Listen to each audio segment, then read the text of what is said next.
ایسا مت کہیے دادی، آپ اچھی ہو جائیں گی، ایاز نے تسلی دی۔ آپ کو وہم ہو گیا ہے دادی، آپ ایسا کیوں سوچتی ہیں؟ عرفان نے لقمہ دیا۔ ایاز اور عرفان اگرچہ دادی کی دل جوئی میں لگے ہوتے، لیکن ایاز کچھ اور سوچ رہا تھا۔ اس کی نظریں بھی بار بار ان سرخ گلابوں کی طرف اٹھ جاتی۔ واقعی ایک ایک کر کے پھول جھڑتے جا رہے تھے۔ نصیبہ دادی روزانہ گلاب کے پھولوں کو حسرت سے دیکھتی رہتی۔ دونوں بچے اپنی معصوم باتوں سے ان کے وہم کو دور کرنے کی کوشش کرتے، مگر دادی کی مایوسی بڑھتی جا رہی تھی۔ آخر پودے پر جب آخری گلاب رہ گیا، تب ایاز نے کہا، دیکھیے دادی، اس پھول کے جھڑنے تک آپ ٹھیک ہو جائیں گی۔ ہم نے اللہ میاں سے خوب دعا مانگی ہے، آپ اپنے دل سے یہ وہم نکال دیجیے۔ بچوں کی محبت بھری باتیں سن کر دادی کا دل بھر آیا۔ جذبات کے مارے وہ آگے کچھ نہ کہہ سکی۔ روزانہ صبح دادی کھڑکی پر نظر ڈالتی تو اس آخری گلاب کو مسکراتا ہوا پاتی۔ اس مسکراتے ہوئے پھول کو دیکھ کر دادی کے بجھے ہوئے دل میں جینے کی امنگ جاگنے لگی۔ دھیرے دھیرے ان کی طبیعت ٹھیک ہونے لگی۔ وہ سرخ گلاب مسکرا کر ان کا حوصلہ بڑھاتا اور دونوں بچوں کی پیار بھری باتیں ان کا دل بہلاتی۔ دادی جلد ہی صحت یاب ہو گئی۔ ایک دن صبح نصیبہ دادی اٹھ کر لکڑی ٹیکتی ہوئی باغ میں گئیں تاکہ اس گلاب کا شکریہ ادا کر سکے جس نے انہیں جینے کا حوصلہ دیا تھا۔ مگر یہ کیا! انہوں نے قریب پہنچ کر دیکھا تو وہ پلاسٹک کا نقلی گلاب تھا، جسے بڑی صفائی کے ساتھ شاخ پر اس طرح باندھ دیا گیا تھا کہ دور سے بالکل اصلی لگتا تھا۔ دادی سمجھ گئی کہ یہ ایاز کی شرارت ہے، مگر کیسی انوکھی اور پیاری شرارت! ان کا دل جذبات سے بھر آ گیا۔ ان کے آنکھوں میں تشکر کے آنسو امڑ آئے اور ہونٹوں پر ایک شفیق مسکراہٹ کھلنے لگی۔ ان کی زبان سے بے ساختہ نکلا، شیطان کہیں کا! کوئی نہیں جانتا کہ اس چھوٹے سے فقرے میں ایاز کے لیے دادی کی کتنی دعائیں پوشیدہ تھیں۔ آپ نے دیکھا ہے یہاں پر کہ ایک بوڑھی دادی ہوتی ہے جن کی طبیعت خراب ہوتی ہے، اور ایاز اور عرفان نام کے دو لڑکے ہوتے ہیں، جس میں سے ایاز جو کہ بہت زیادہ شرارت کرتا ہے، ہمیشہ اپنے پڑوس کی دادی کو پریشان کرتا ہے، ان کے درخت سے امرود اور کیریاں توڑ کر کھاتا ہے اور انہیں ہمیشہ تنگ کرتا رہتا ہے۔ لیکن جب اس نے دیکھا کہ ایک دن دادی کی آواز نہیں آئی، وہ نظر نہیں آئی، تو وہ جا کر ان کے پاس ان کا حال پوچھنے چلا گیا اور پتہ چلا کہ وہ بیمار ہے۔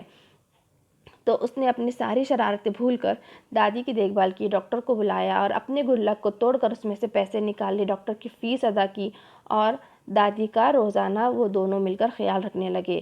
جب اسے پتہ چلا کہ دادی روزانہ اس گلاب کو دیکھتی ہیں جو موسم کے آخری پھول ہیں، دادی کو احساس ہونے لگا جیسے یہ پھول جھڑ کر ختم ہو رہے ہیں، ویسے ہی ان کی زندگی بھی لمحہ لمحہ کٹ کر ختم ہو جائے گی۔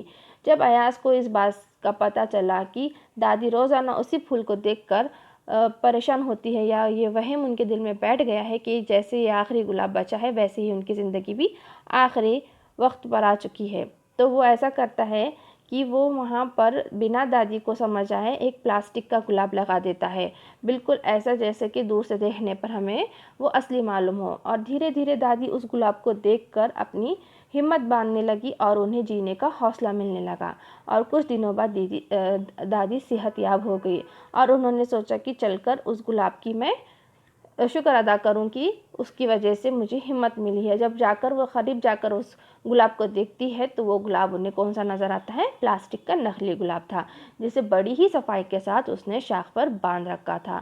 دادی سمجھ گئی تھی کہ یہ حرکت کس کی ہے؟ ایاز کی۔ یہ ایاز کی ہی شرارت تھی، لیکن یہ شرارت کیسی تھی؟ انوکھی اور پیاری تھی، کیونکہ اس وجہ سے دادی کے دل میں جو اپنی زندگی کو ختم ہونے کا خطرہ، جو خدشہ لاحق ہوا تھا، وہ کسی حد تک کم ہو چکا تھا۔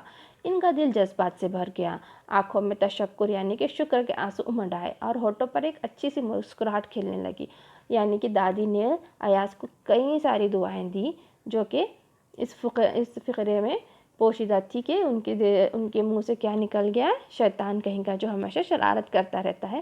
اور دادی نے اس سب کی وجہ سے ایاز کو کافی دعائیں دی۔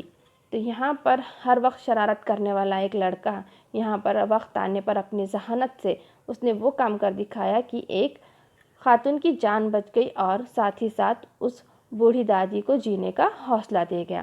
تو ویورز، آج ہم یہ سبق کے معنی اشارت نیچے دیے گئے ہیں، دیکھتے ہیں۔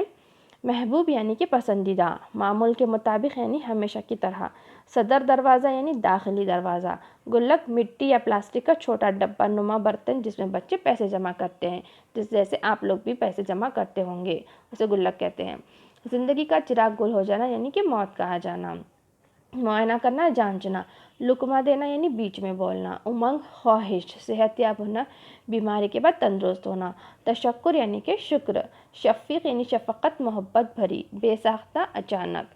تو ویورز آج کا آخری گلاب یہ کہانی ختم ہوتی ہے۔ ہم اگلے ویڈیو میں اگلا ٹاپک دیکھیں گے۔ ویڈیو دیکھنے کے لیے آپ کا بہت بہت شکریہ۔ ہمارے چینل کو سبسکرائب کریں اور ویڈیو کو شیئر اور لائک کریں۔